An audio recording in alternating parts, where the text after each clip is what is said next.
Boa tarde a todos, agradeço o convite, uma satisfação estar aqui, né? Aqui considero minha casa acadêmica. Eu sou cria da Unesp Rio Claro com muito orgulho. Fiz graduação, mestrado, doutorado, enfim, e continuo aqui sempre de uma forma ou outra e faço parte aí do CBioclima.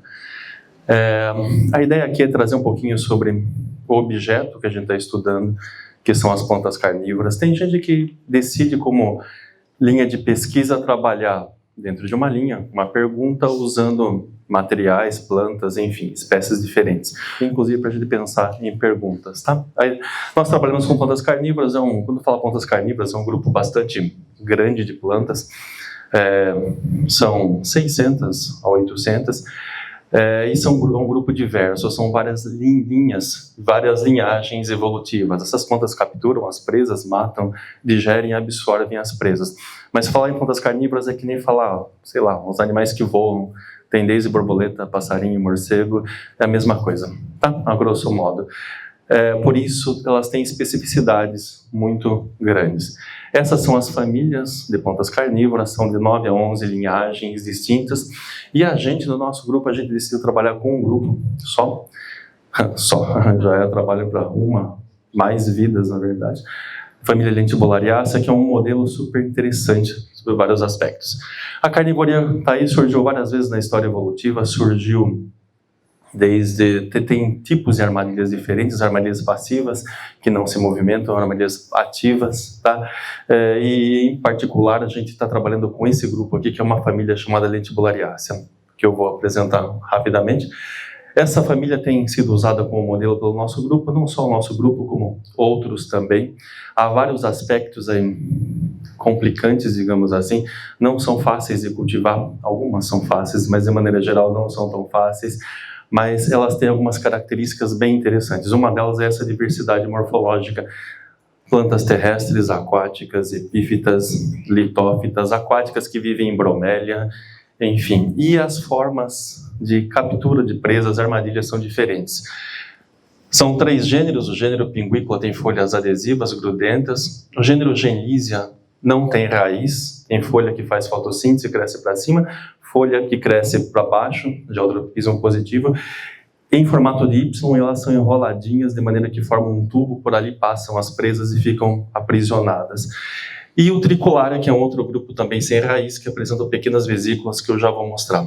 Somando aí umas 350 espécies, mais ou menos, e o Brasil tem um número razoável de espécies, quase 90 espécies.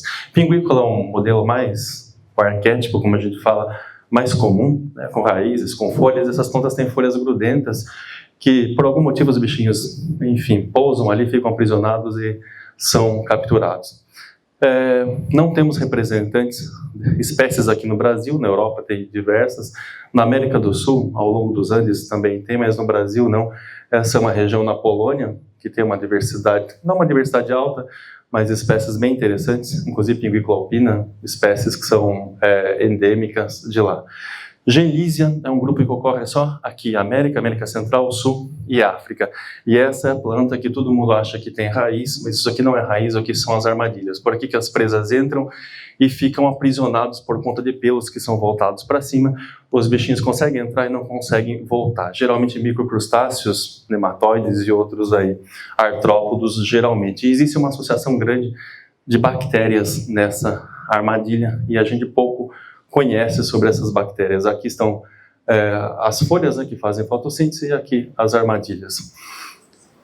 Há um polimorfismo grande, mesmo dentro de uma mesma espécie. A gente não sabe direito se essas espécies elas ocorrem, se elas são espécies diferentes ou não.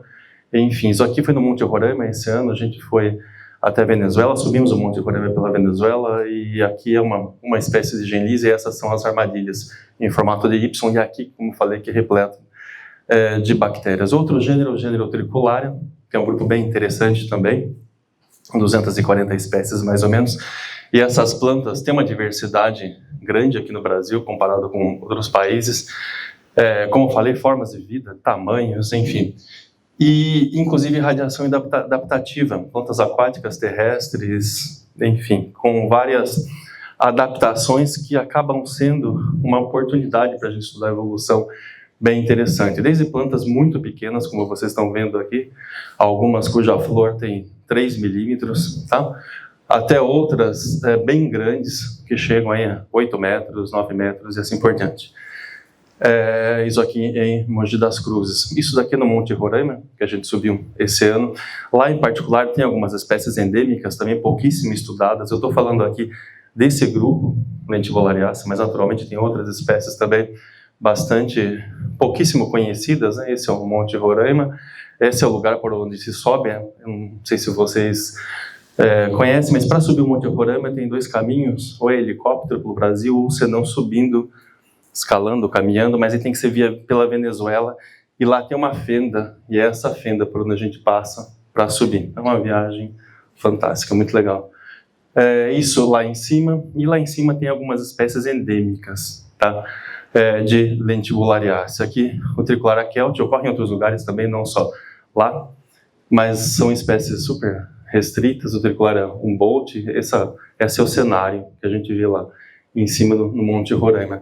E aqui são as armadilhas das utriculares, que são pequenas vesículas, como vocês estão vendo, e é aqui dentro que ocorrem esses organismos, desde presas até micro-organismos, microalgas, protozoários e muitas bactérias. E a gente não sabe ainda qual que é a função desses micro-organismos aí no interior. Acontece que as presas são digeridas, as microalgas normalmente não são, tá? E existe uma diversidade de bactérias bem interessante aí dentro, que eu já vou comentar. Aí são as microalgas. Alguns autores falam que algumas espécies são até herbívoras, mas não são. As microalgas vivem só lá dentro, não servem como presas. Aqui são os utrículos, que são armadilhas que variam de 2 a 6 milímetros, mais ou menos. E aqui, eu não sei se vai dar um vídeo mostrando a captura da presa. Essas vesículas, elas trabalham com sucção, tem uma pressão interna um pouco menor do que a externa, a presa toca uns pelos sensíveis, abre uma porta e então o bichinho acaba sendo succionado. Aqui estão 2 vídeos, esse vídeo aqui mostra a quantidade de protozoários ciliados que vivem aqui tranquilamente nesse espaço. Então tem uma sopa aí de nutrientes, naturalmente isso é muito favorável para essas plantas, né? Para esses organismos e também para a própria planta, naturalmente, porque ela se utiliza dessa sopa com a ação também de bactérias. O aspecto que a gente vem trabalhando no nosso laboratório tem algum tempo são os genomas dessas plantas. Esse mesmo grupo de plantas tem desde genomas ultra pequenos. Essa linha aqui representa o tamanho do genoma de Arabidopsis, que é a planta modelo, né, para a botânica, é a drosófila dos botânicos, como a gente fala, e tem plantas desde genomas com 90 megas até genomas maiores de 1,5 GB ou algo assim, dentro de um mesmo gênero, inclusive. Isso acaba sendo uma oportunidade para a gente entender por que está acontecendo esse encolhimento de genomas. Nesses pontos azuis aqui da filogenia, dá para a gente ver onde ocorrem os genomas ultra pequenos, que chegam a ser até menores do que 100 megas. Tá? A gente tem algumas hipóteses para isso. Os genes, de maneira geral, são conservados, principalmente as regiões repetitivas é que são suprimidas, mas de qualquer forma, isso deve ser reflexo aí de alguma adaptação. Fazer o cariótipo disso é o inferno. Uma planta que tem um tamanho razoável, médio, grande, a gente enxerga bem os cromossomos. Essas plantas têm cromossomos, são bem difíceis, às vezes, a gente visualizar em microscopia. Essa é a filogenia. Então, o Tricolor e Gelícia são grupos irmãos, tiveram ancestral comum. Pinguícula tem raiz e esses 2 gêneros não têm raiz. Pensava-se no passado que essa supressão de raízes seria pelo fato das plantas ou o ancestral não terem os genes de raízes. Hoje a gente sabe que tem sim os genes, mas eles não são expressados, tá? Muito bem.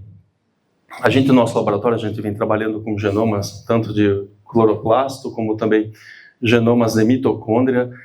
Não sei se vocês sabem, mas para animal, mitocôndria é uma referência bem legal para filogenia, para evolução.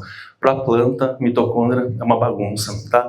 Cada planta, muitas vezes, tem um mitogenoma completamente diferente de outro. E para fazer a montagem, não é brincadeira. De qualquer forma, é uma fonte interessante para a gente extrair os genes e fazer a filogenia. Então dá para a gente fazer filogenômica desde baseada em genes nucleares, como também de mitocôndria, como de cloroplastos, como vocês estão vendo aqui. Uma frente que a gente está voltando a trabalhar agora é com a proteômica, porque uma coisa é o genoma, outra coisa é o transcriptoma, a outra coisa é o resultado final, né, do que está codificado. E nesse sentido, o proteoma ele pode nos dar informações bem interessantes.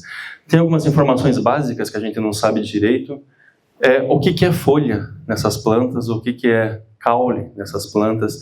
Então, o transcriptoma também, mas com o proteoma a gente consegue ver quais são as proteínas que estão mais relacionadas a caule e folha. Isso pode trazer uma informação bastante interessante.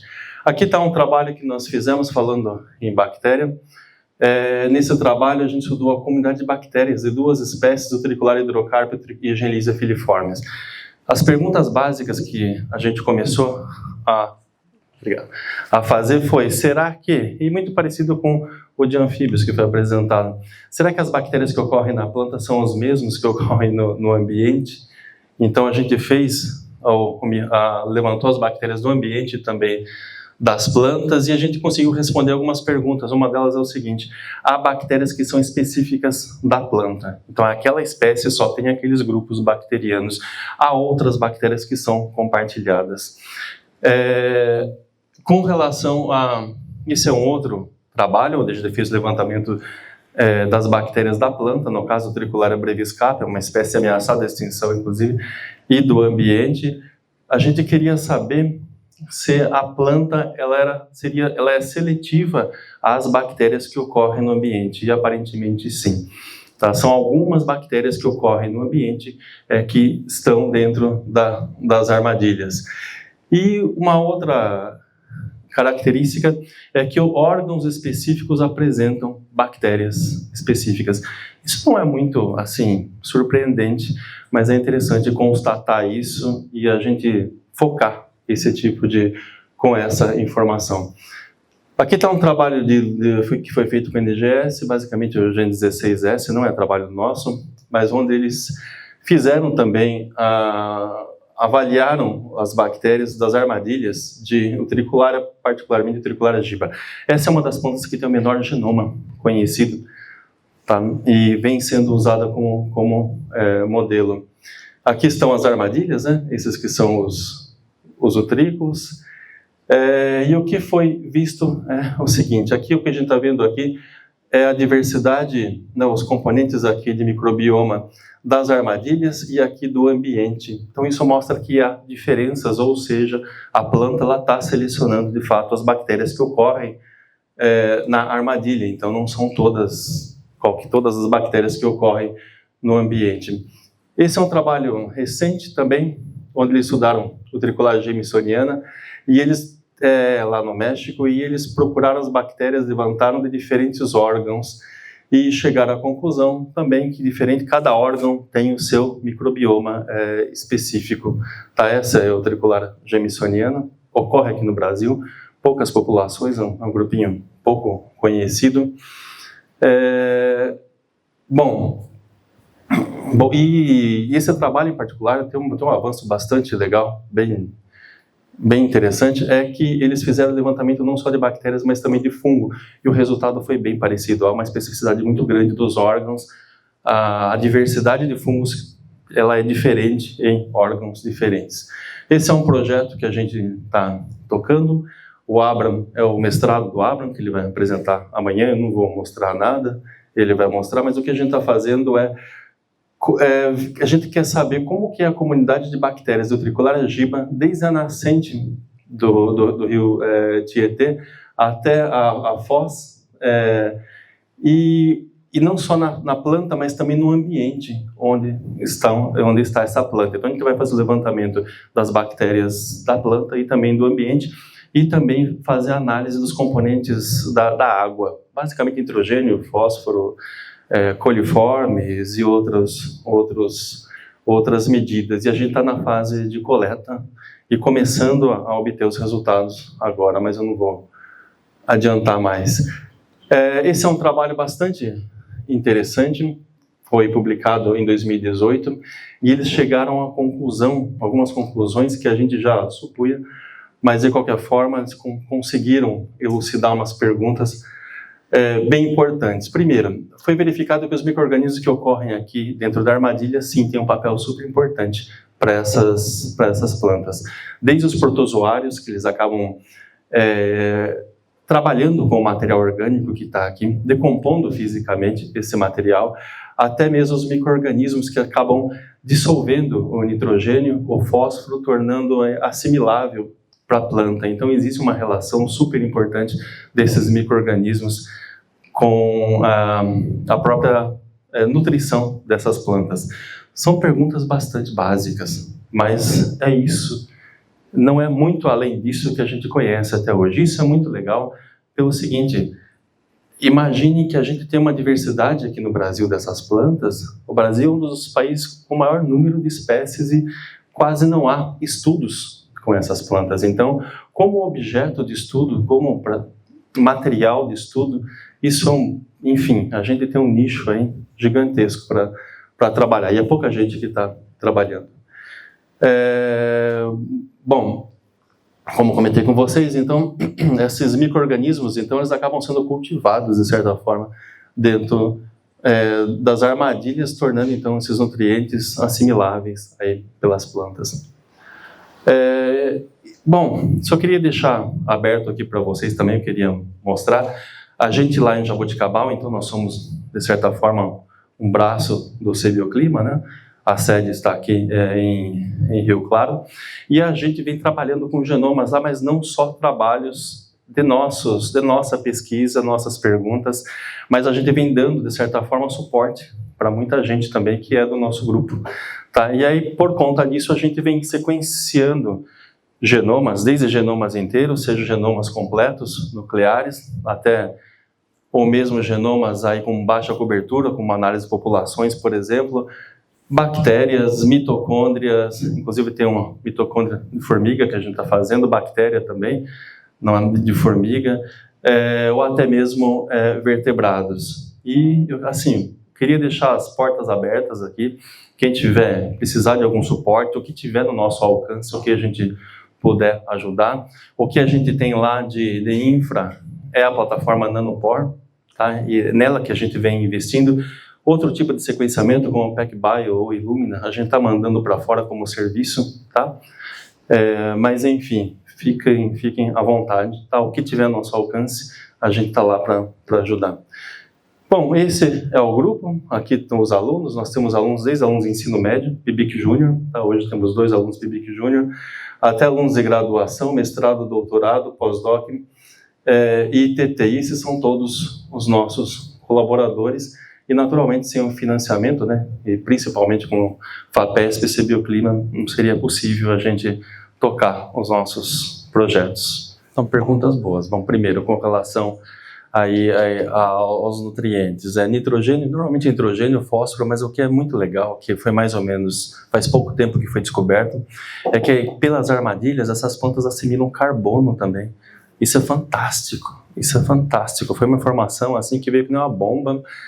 E, enfim, isso ampliou, né, de certa forma, a função dessas armadilhas. Eu não tenho dúvida, não há nenhum trabalho empírico nesse sentido que foi testado, mostrando que alterações climáticas vão alterar, mas com certeza, porque a gente vê alteração no microbioma, isso a gente consegue enxergar naturalmente quando a gente avalia populações diferentes, locais diferentes, a mesma espécie. Então, com certeza, isso tem algum impacto na planta, mas não tem nenhum trabalho assim demonstrando, testando, tá, de maneira mais direta. Tá? Primeiro, se a gente pensar no mecanismo de captura, igual o triculária, por exemplo, ela suga a presa. Então, quando ela suga a presa, ela suga a água junto, então vem tudo. Então, não deve ser propriamente um filtro, eu imagino, que deve haver uma seleção, na verdade, dos micro-organismos. A gente sabe que dentro do utrículo existe uma flutuação entre a anóxia e uma concentração razoável de oxigênio. Então, esse processo acaba estrangulando, provavelmente, e selecionando ali. Estou falando de oxigênio, mas com certeza também os nutrientes que ocorrem ali, tá? Que é um ambiente completamente adverso comparado à solução, à água que está fora da planta, né? Então, deve ser mais seleção do que propriamente uma filtragem, Até certo ponto, sim, tem a ver com o ambiente do ocorre, quer dizer, as bactérias que ocorrem na planta, existe uma interseção com as bactérias que ocorrem no ambiente. Tem bactérias de presa também que ocorrem lá dentro, isso é fato. Você sabe que um problema sério aí é conseguir isolar, é um problema que a gente está tendo, inclusive o Abraham vai comentar amanhã, isolar o material que está dentro do utrículo, porque se o utrículo é uma desgraça, ele é assim, você toca ele já dispara. Então, quando ele dispara, ele acaba absorvendo a água. Então, para você conseguir isolar o conteúdo do utrículo, não é simples. Então, o que a gente vem fazendo? Tentando desinfectar o máximo que a gente consegue o material e extrair o DNA e depois selecionar naturalmente as sequências de bactérias que ocorrem lá. Mas propriamente extrair o líquido que está ali não é algo assim tão simples.